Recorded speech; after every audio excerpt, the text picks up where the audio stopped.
Okay, Hosanna High School. I'm experimenting with this today. We're going to do a chapter 12 lesson on history. It is the first part on manifest destiny.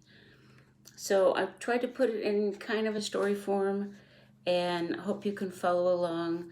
We're starting on page, I can't remember, 239 or something like that in the book. Chapter 12, first section, manifest destiny. Looking it up, so I look really dumb doing this, but doesn't matter, okay? Page 239 is correct. It goes to page 244. I want you to read this section after I give you the story form of it, and then I'm going to give you an assignment on it. Okay. So at this point of our history, the nation's only a little over 50 years old, and it has grown from original settlements to colonies to states to an independent country, all through the stages that we went through. And we are now a country that it's looking for adventure. We're looking for land. We're looking for gold. And those things are really strong in the hearts of the Americans. And the idea of manifest destiny comes along, and manifest destiny is the idea that the United States was meant to cover from the eastern coast to the western coast, from the Atlantic Ocean to the Pacific Ocean. It was ordained in some manner that America, the United States, have the North American continent. But something was stopping us. And what was stopping us? Great Britain laid claim to some of the Oregon Territory, and Spain had Texas and the Southwest Territory. And in order to, we could populate those some, but we couldn't own that country because these other countries had claim to it. So let's start with the Oregon Territory. It was largely opened due to the American missionaries. Some in particular, Marcus and Narcissa Whitman. They were missionaries to the Cayuse Indians in the Northwest, and they settled in Walla Walla, Washington. They weren't very successful in converting their Indian friends, the Cayuse, but they did build a huge mission compound, and they attracted a lot of settlers to the area. So there was the positive of more Americans being there, but that unsettled the Cayuse Indians, and they became pretty suspicious that the white men were just there to claim their land, not to help them, but to claim their land. And as a result of that, the Cayuse Indians at one point attacked Narcissa and Marcus Whitman and killed them along with 12 others. That was the end of the missionary session with them, but the Americans were still there. The country was still being settled by Americans. The Whitmans had traveled along the Oregon Trail with two other missionaries, Henry and Eliza Spalding. And the Spaldings split off in northern Idaho. There's a story behind that. It's possible that the Spaldings split off because Henry Spalding was a little enamored of Narcissa Whitman, and there was some jealousy involved, and so the two couples split up. One went to the Oregon Territory, which is now Washington. One went to northern Idaho. And they were successful. they were successful with the Nez Perce Indians. They helped by establishing a church, they established a school, they established better methods of agriculture, and the Indians prospered through them, and Americans came also. So we go to the Spanish section. The Spanish owned Texas, and Stephen Austin, and I'm sure you'll notice that name. Austin is now a city in Texas.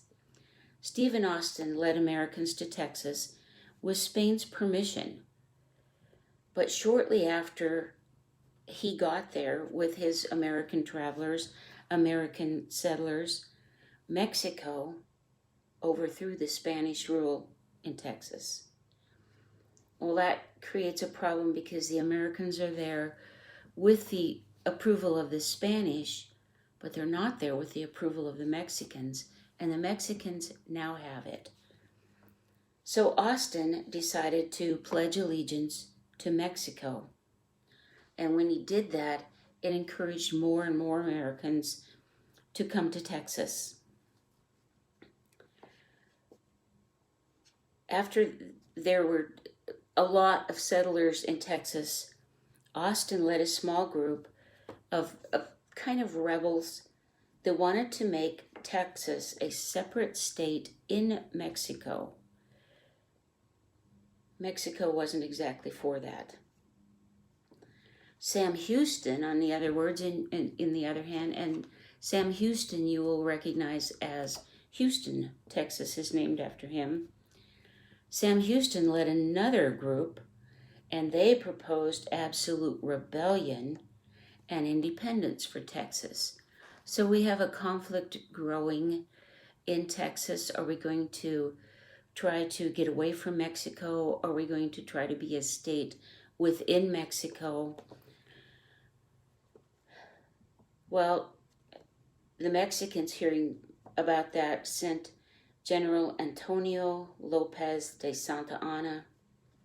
He came to Texas with 5,000 Mexican troops, and he planned to drive through Texas, executing American leaders.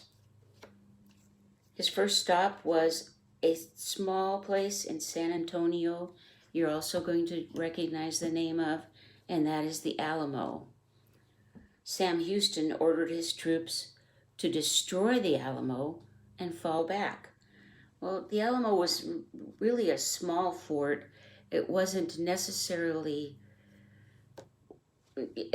necessary for the Americans to support it, but a group of Americans decided that they didn't want to do that.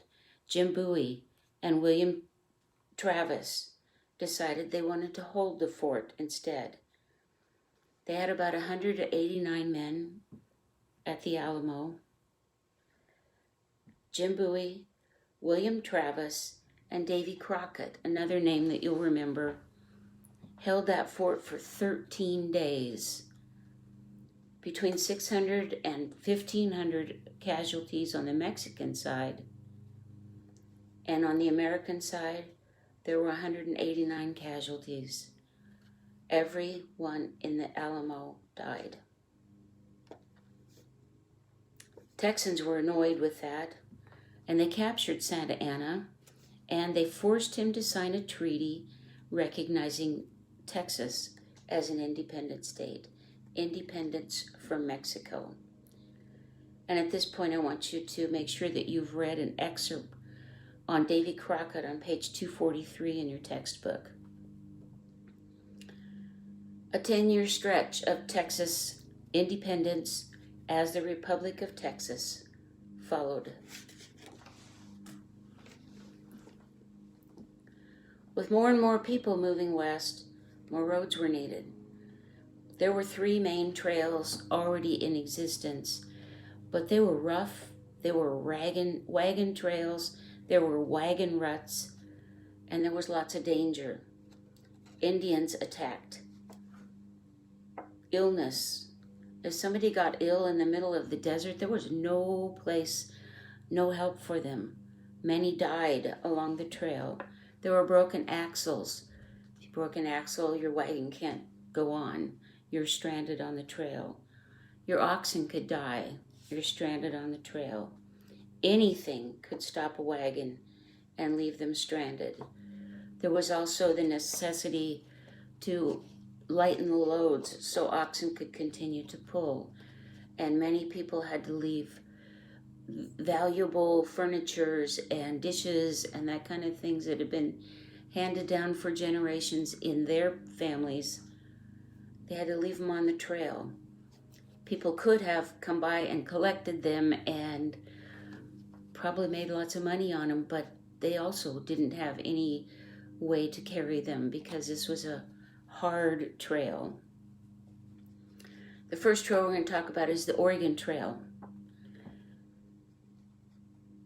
One group, a Donner Party, got trapped in the snow in the Sierra Nevada range. There were 87 people in the party to begin with, but they were snowed in. They couldn't move, they didn't have food, they could melt snow for water, but they had nothing to eat. And 40 of those people survived, but they survived by cannibalism. The Oregon Trail was the most used one. It branches off to California. An interesting aside is I grew up in a small town in Eastern Oregon, and there were parts of the wagon ruts. You could see the wagon ruts from the Oregon Trail in parts of the country where I lived. And I actually saw wagon ruts from the Oregon Trail. The Santa Fe Trail was important, but it was more for commercial use. People used it to haul things to trade along forts and that along the road. There was also the Mormon Trail, which was blazed by Mormons from Illinois to get to Salt Lake City. Everybody was Mormon to begin, but eventually people used it that were non-Mormons going to California because it did split off to California. I want you to look at maps of the trails on page 244, study them a little bit, see where they go through the United States, and then I want you to do the section quiz on page 245.